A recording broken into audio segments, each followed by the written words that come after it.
what happened was that I came back from China, and I had this wonderful, dream about making a difference in the world and help people through my talent. Um, and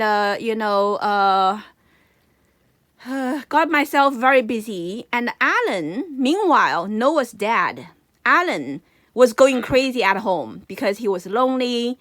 He wanted the wife's attention, and the wife had absolutely no time for him, right? So he started to go out and go crazy and looking at the newspaper, looking at homosexuality newspaper, and he was going wild at home, doing nothing, right? So all the boxes were not packed. He was depressed. Noah was little, and crying. Oh, new environment, new friends, new daycare, everything. It's lots of stress, right, for the big transition. So every day I rushed to work and I rushed to home and I unpack at home and unpack at the lab. And you know how stressful that is. And with a husband not working and supporting, right? And a young child was crying and not happy. I mean, as a mother, can you imagine a professional mother how stressful that was, right? So anyway, so one night, one Sunday, I went out to jog. I mean, we were living at this beautiful lake called Green Lake, okay, in Seattle. So luckily, I pay attention to, keep my body strong. So every morning I went out jogging, okay, about several miles every day, right? So I was jogging by the side of the Green Lake and then came home and I saw an art festival. Okay, so, it's like across the street, it's like a elementary school, and the open yard has a lot of artists. They were selling artwork. So I went over there and I thought, today I want to just relax a little bit because it was so stressful, right? So I walked around and I checked out some arts and I saw a native Indian artist, paint, sketching. It's like black and white sketching. And I saw she was painting in a very interesting way because she painted a big moon, a big round moon, very, very beautiful round moon, right? And then inside of the moon, she painted the entire universe. That was really interesting. Do you know what I mean? She painted, different forms of life and the different, kind of signs of the universe, right? She was telling me that the moon reflects the entire universe, right? So I like that, So I took that moon picture, and I actually bought a whole bunch of them, of the different styles. Basically, she would paint a moon, she paint a wolf, she paint all kinds of interesting, Indian signs, and then native Indian artist. So I went home and I loved it. So Noah had a lot of art coloring kit. So I decided to color them, right?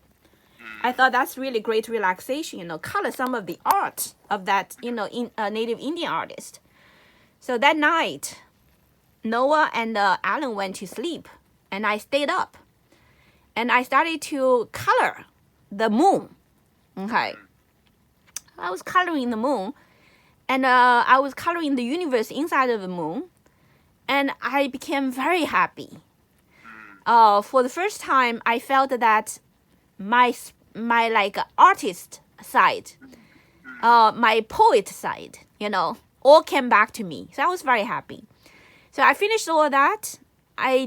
During that moment, I forgot about all about science and the laboratory and science and technology. Okay, totally forget about it. I felt I was like a child, just doing, coloring, right? Coloring book, right? Then I went to sleep. Okay, I went to sleep and Alan was already asleep. Noah was already asleep. And so that year we bought a house. When I went to Seattle, we bought a house by the Green Lake, and the house has 2 layers. And the bedroom is on the top layer and has an open window that look into the sky. Like the attic kind of thing. It's like very fancy, right? Yeah. So I was just sleeping. It's all wooden. It's a very beautiful house. Okay. So I was sleeping, and I was very happy. And then suddenly I was awoke. I was awoken suddenly in the middle of the night. It was very quiet. You know, we were like living by the lakeside, right? Very, very quiet. Very tranquil. No traffic at all. So in that very quiet moment, I felt like someone woke me up. So I woke up. And then I looked into, you know, the ceiling, which the skylight also shines right in, right? And so I felt there was a very sacred moment. I felt that there were presence of very sacred energy, okay? I never felt that before, but that moment I felt was very sacred, you know? So I opened my eyes and I received a question. I received the question. And the question goes like this: what justify your existence in the universe? Was in English, okay?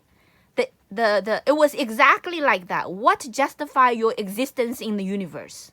Very, very serious. The question delivered to me very serious, and I must answer, okay? And I suddenly didn't know what to say.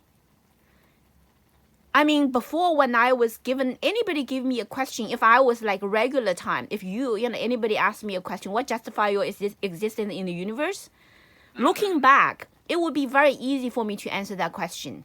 Oh, I will, work hard to discover a cure for cancer. I dedicated my life, to work on science and technology to find a cure of cancer. That justified my existence in the universe. You know what I mean? It was like almost no doubt I could easily answer that question. But that's very interesting. At that very sacred moment, in my mind was a blank. I didn't consider that answer to be true. You see, I was lying to myself all the time.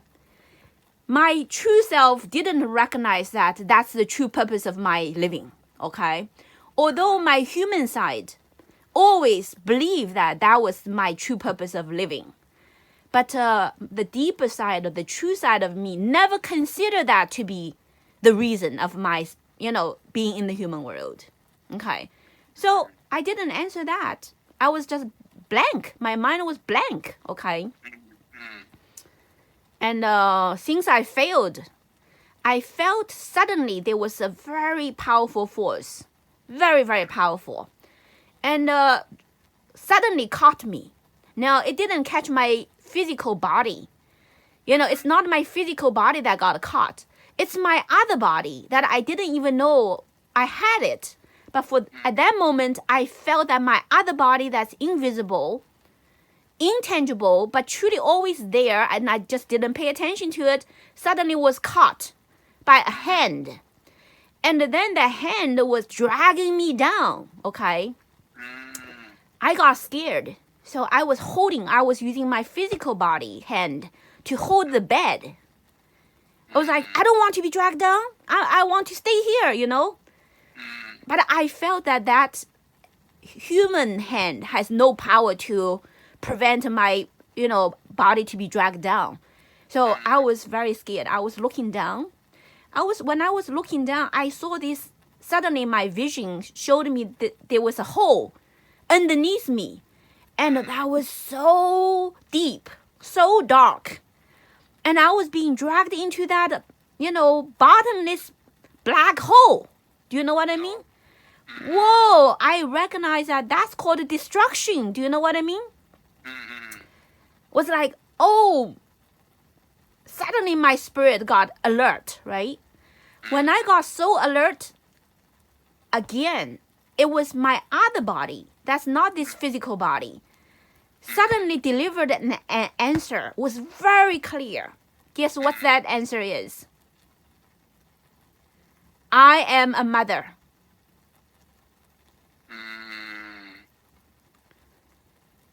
It came out within me without any hesitation.